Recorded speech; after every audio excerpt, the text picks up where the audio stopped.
So on this channel, I often talk about how to change your mindset and what you should do internally by yourself to actually make your life better and make a change. This episode, I want to dedicate to how to do all those things externally.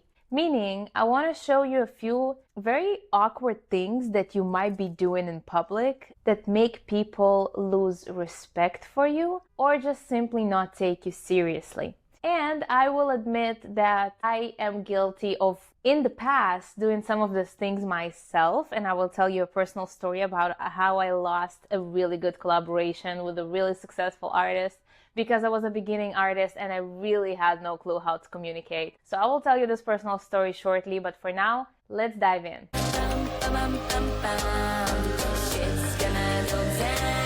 Number one would be downplaying yourself in public, meaning saying how not good you are.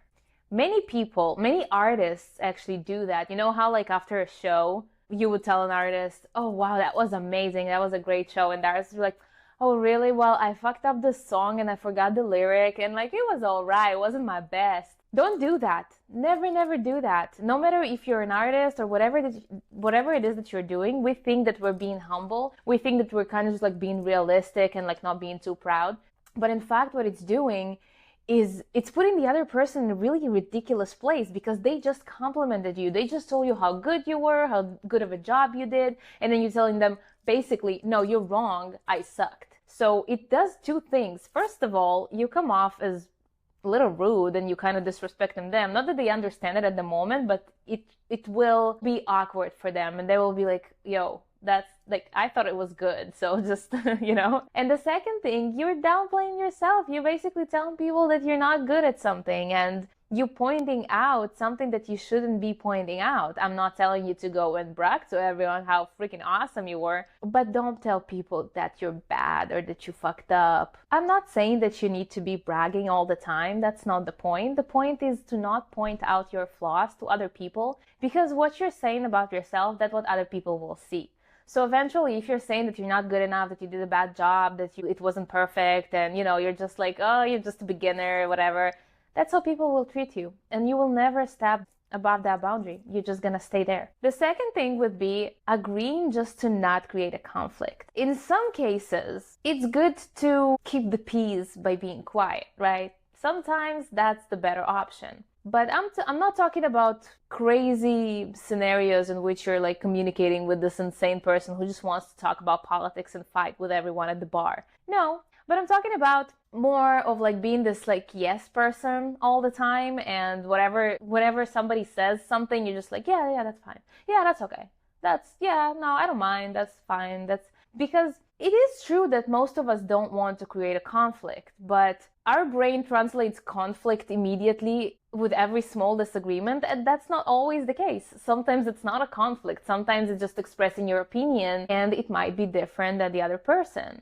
I'm not going to tell you fight with everyone at the bar and always argue with people. Absolutely not. You need to understand that that's not what I'm saying. I hope you do. But I'm saying that don't be afraid to express your opinion in a very respectful way. Let's take aside politics. I'm not talking about politics and world crisis and your disagreements about left or right. Like, no. I'm talking about small things or about things that matter to you, but you don't have to, even if everyone's laughing and everyone's fine and everyone is like, you know, in a good vibe, and then somebody says something that you don't agree with, you can say that you disagree with that. That will not make them lose respect for you. That will make them gain respect for you. And it's a matter of practice because it can be really scary in the beginning, but you will see that as you practice and as you do that, and you can actually do it in a really normal, casual way and be like, well, I see your point, but in my opinion, this A and B and C.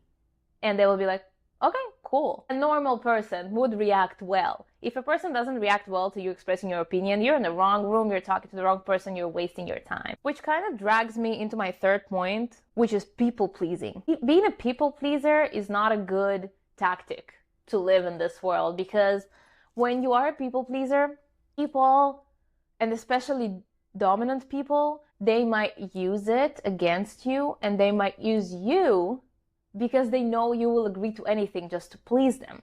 And especially in the business world, this is something that I would say puts you in a really big disadvantage with everyone, because you just agree with everyone and you just try so hard to be likable. And the one thing that I will say is, to be likable by everyone is to be respected by no one. And you don't want that. We often trained in high school, as teenager or as kids, that you need to be a good boy or a good girl to, to get your pocket money, or to get I don't know, like a praise from your parent, like, oh, good girl, good boy, yeah. And I'm not saying like, I'm not a parent, so I'm not giving any parenting advice, and I'm not saying like it's wrong or it's right, but it kind of make us grow up trying to please and satisfy our parents or whoever is superior, and, our teachers or our boss, just to get this like, oh, good job. And it makes sense because we want to belong in society. But as you grow up, it translates into, being popular in high school. It's basically just like saying the things that everyone wants to hear and just like going with the flow, just to blend in and to kind of like build yourself from there, just being, the prom king or queen or whatever it is in America that you like get selected to. And you learn this acceptance from everyone else is coming from you trying so hard to please everybody. And usually, even if you see like the most generic American college movie or series, it's always like the unpopular kids are always like the weirdos, always the different ones, always the ones that kind of like say their opinion, say what's on their mind. Now, I get it. I get that nobody wants to be that loner in high school. And I understand why, as kids, we're trying so hard to be popular and accepted. And this is just human nature to do those things. We want to be valued by other people. We want this acceptance. We want to be a part of society. We want to be praised. It's understandable. But there's a certain line that you don't want to cross when it comes to validation. You need to be yourself. And people need to like you because of who you are, not because of who you're pretending to be, just to receive this acceptance. Because at the end of the day, if you're receiving acceptance for opinions that are not yours, and things you're saying that you don't even mean, they don't like you and they will disrespect you. Number 4 and 5, I will kind of put this together. But when you're like in the social settings and somebody tells a joke and then you laugh at it, and then the person next to you is kind of like, what did he say? And you're like, I don't know. Like, comment below if you ever had this scenario that you're just like, hilarious. And then somebody's like, what they say I didn't hear. And you're like, meow, meow, meow. And you don't know what they said because you either missed it or you didn't understand it, but you laughed anyway because everyone laughed. So you wanted to be a part of it and you're just like, socially laughed. But then you don't even know what you laughed at. Even worse, if you thought it wasn't funny and you laughed anyway, not because of politeness, but just to blend in. And this is really awkward. This is one of those things when if somebody accidentally puts you on the spot and they're like, I didn't get this joke, what was it about? And you don't have an answer and you just laughed, you will look like an idiot. And this is a scenario that probably happened to everyone who's watching and to me as well. When you're just like in the situation, we're like, oh my God, this is awkward. You don't want to be in this situation. If somebody tells a joke that you disagree with or you just don't think it's funny, don't fake it. And the second thing would be, again, if you're in the circle, everyone, or you're talking to a person, especially if you're talking one-on-one with a person, crossing your arms while talking to other people, it really puts you in a closed position and it signals to anyone who understands just a little bit of body language, it signals to them that you're not interested and you're not receptive to the conversation. So people will automatically close off to you. It kind of like signals, I'm not interested, I'm not listening, I'm not receptive to what you're saying. So don't do that, not in job interviews, not in social events. Just avoid crossing your arms in a conversation. Just as like a small thing. You probably know this already, but I'm just here to remind you. Because sometimes we are cold or sometimes we're uncomfortable, so we kind of like shield ourselves from everything, but it doesn't look good in public. So just saying.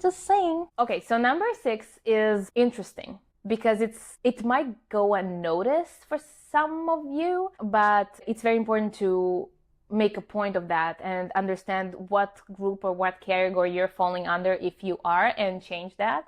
But it will be being always available or being never available.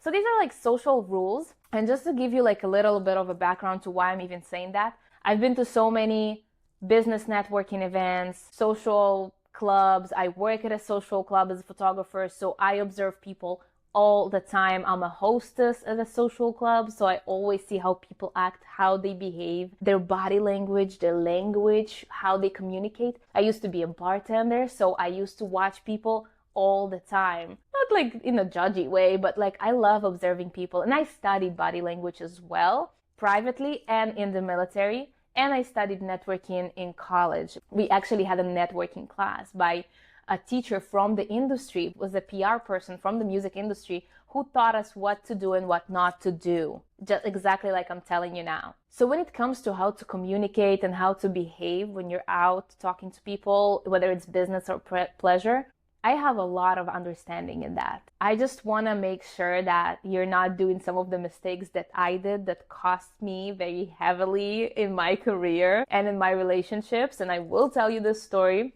so stick around for it because it was a big one. But trust me when I'm saying this. And if you have any more question about it, comment below and I will tell you because I am in this environment all the time. So back to being always available or always unavailable. Being always available, you might think it's not a bad thing. And it's not. Like for your friends, for your family, being available, that's good.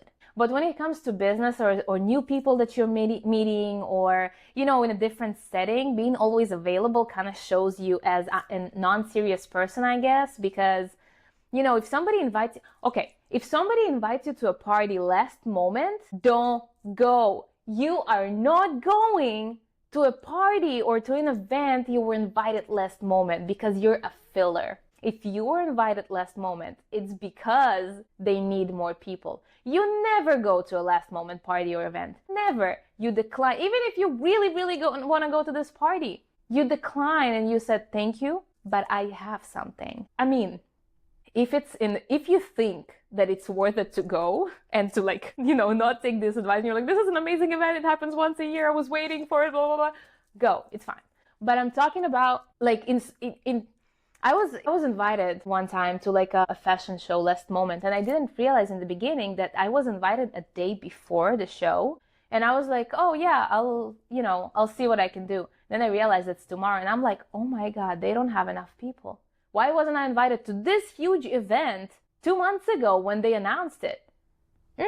Suspicious. I don't want to be that person. I don't want to be the one that's like, oh, I was just waiting for the invite. Yes, I will go because I'm available. I'm free. There's nothing I'm doing at the moment. You know, you want to play a little hard to get.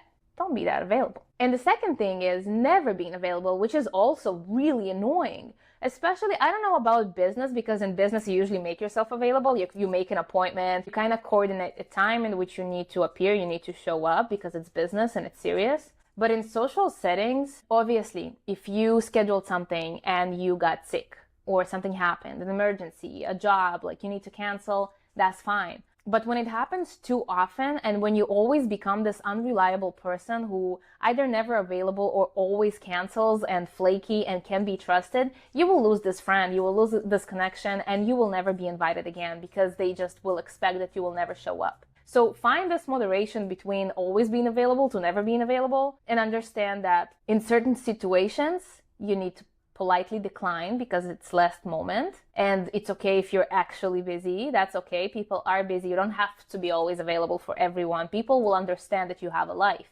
But at the same time, make sure you show up when needed, and make sure you show up when you promised, because it's really important and it has a big weight on relationships. Number 7 is very, very obvious, and I hope I'm not telling you anything new. I hope you're not doing it already anyway, because this is the most disgusting habit that I have ever encountered in public. But this would be gossip. Do not gossip. Period. This is gross. It makes you look like a child. I don't know. Just don't gossip. It's weird. Not in social situations, not in business situations. Don't badmouth anyone.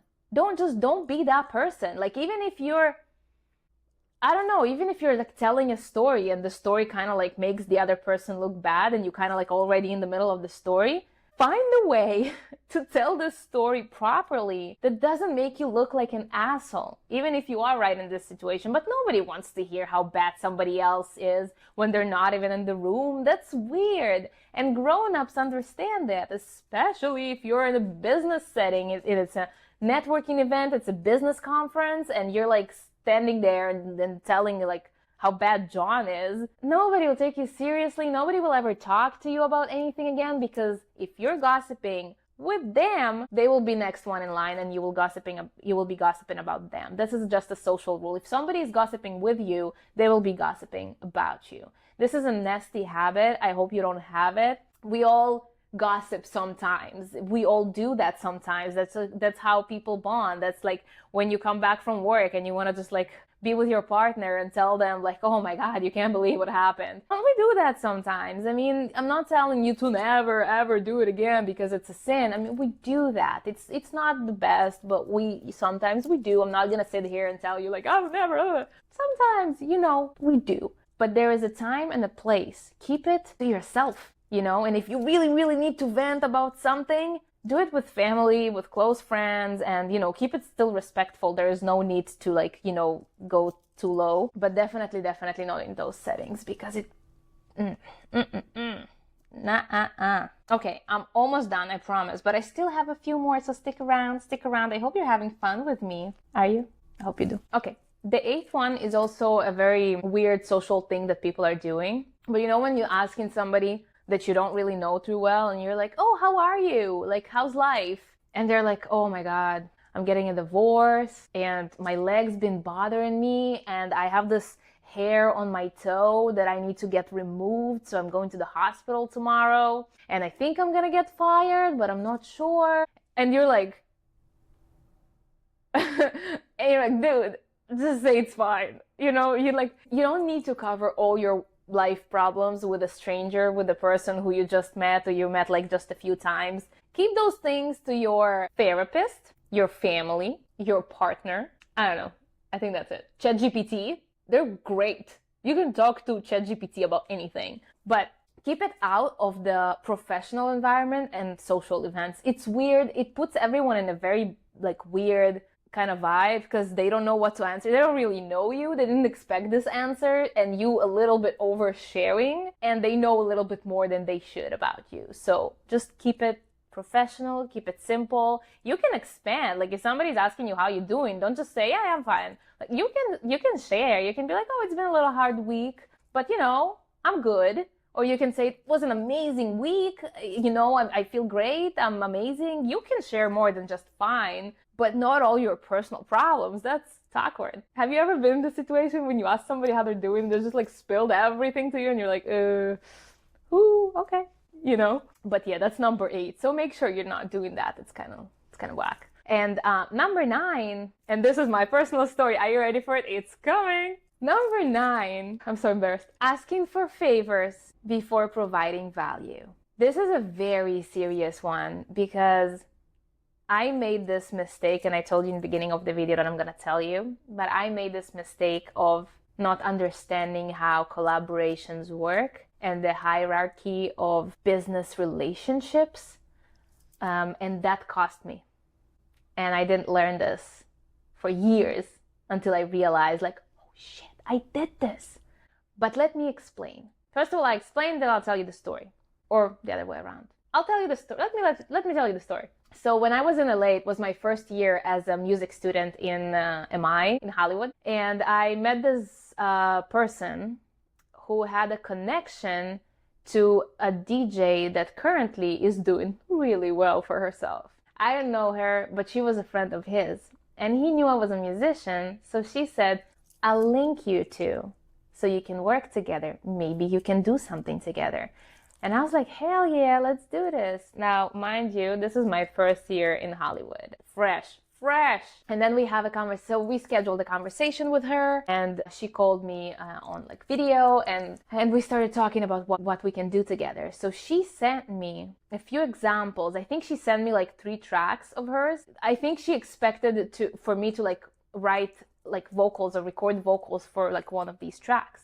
And I didn't know what to do with it. So when we talked on the phone, I told her, I have this great song that I wrote. And I basically completely disregarded the 3 songs that she sent me, and I expected her to work on mine and to write something for me. Now when I'm older and when I'm smarter, thinking back on it, I'm like, this was ridiculous. Who the fuck was I to take this big artist and tell her, no, you're working on my song? What the fuck was that? She gave me an opportunity to feature me in one of her songs that she's playing constantly all over Hollywood, all over LA. And smart me just completely disregarded it and asked her to work for me instead of doing the other way around. Obviously, I never heard from her again. It just didn't work out. She politely finished the conversation and it just never happened, understandably. But I didn't realize this and I didn't learn this lesson up until it was like very late.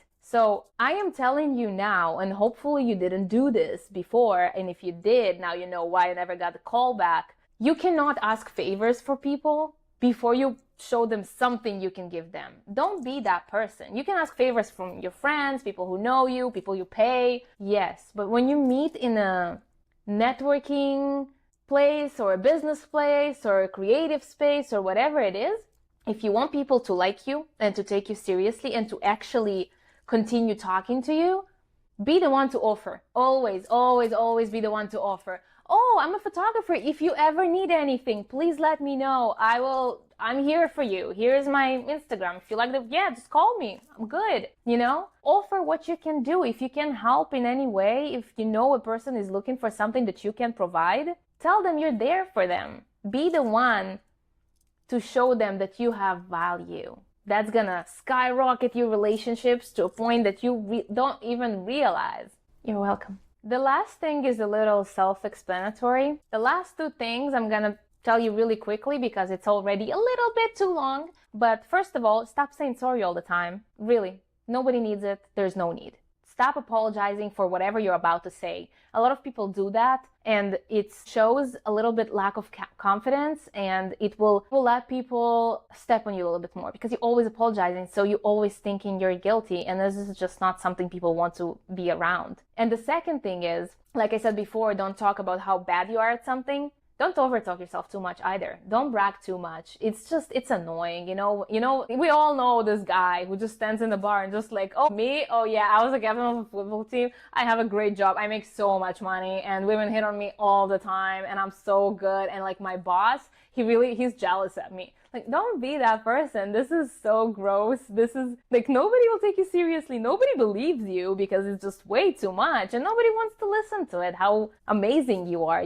Just have a genuine conversation with people. There is no need to overdo it. There is no need to underdo it. Just be genuine. Just be helpful. Listen to other people. Remember their names. I'm struggling with it so much, but if you can remember names easily or just like repeat the name after they tell you so it kind of like goes into your head because people respect other people who remember their names. People love to hear their names. This is just like a general rule of thumb. If you remember somebody's name, use it. People love it. It will give you a bonus point immediately. So this was it for today. One bonus point that I will give you is that if you are a shy person, if you have a lot of insecurities, you've never been in a public space before, like talking to people, collaborating with people, it will get better. You will make mistakes in the beginning. You will feel awkward in the beginning. But in the end of the day, it's a muscle that you just need to work. You need to go out there. You need to put yourself out there. Make those mistakes sometimes and immediately register and be like, okay, you know what? Maybe that was too much. Maybe that was too little. Maybe next time I'll do this and this and this. But this is a matter of practice. And the only reason I'm telling you this is because I started, and I just told you, I started from here. And now I'm here because I practiced, because I went to these events, because I tried, because I'm putting myself out there constantly. And I'm learning from this. So I just maybe prevented you from doing something awkward and maybe I saved you from some failed collaborations and relationships. But yeah, it's a matter of muscle. So just be out there, keep trying. And I hope you meet as many people as possible and create those amazing friendships and amazing business opportunities.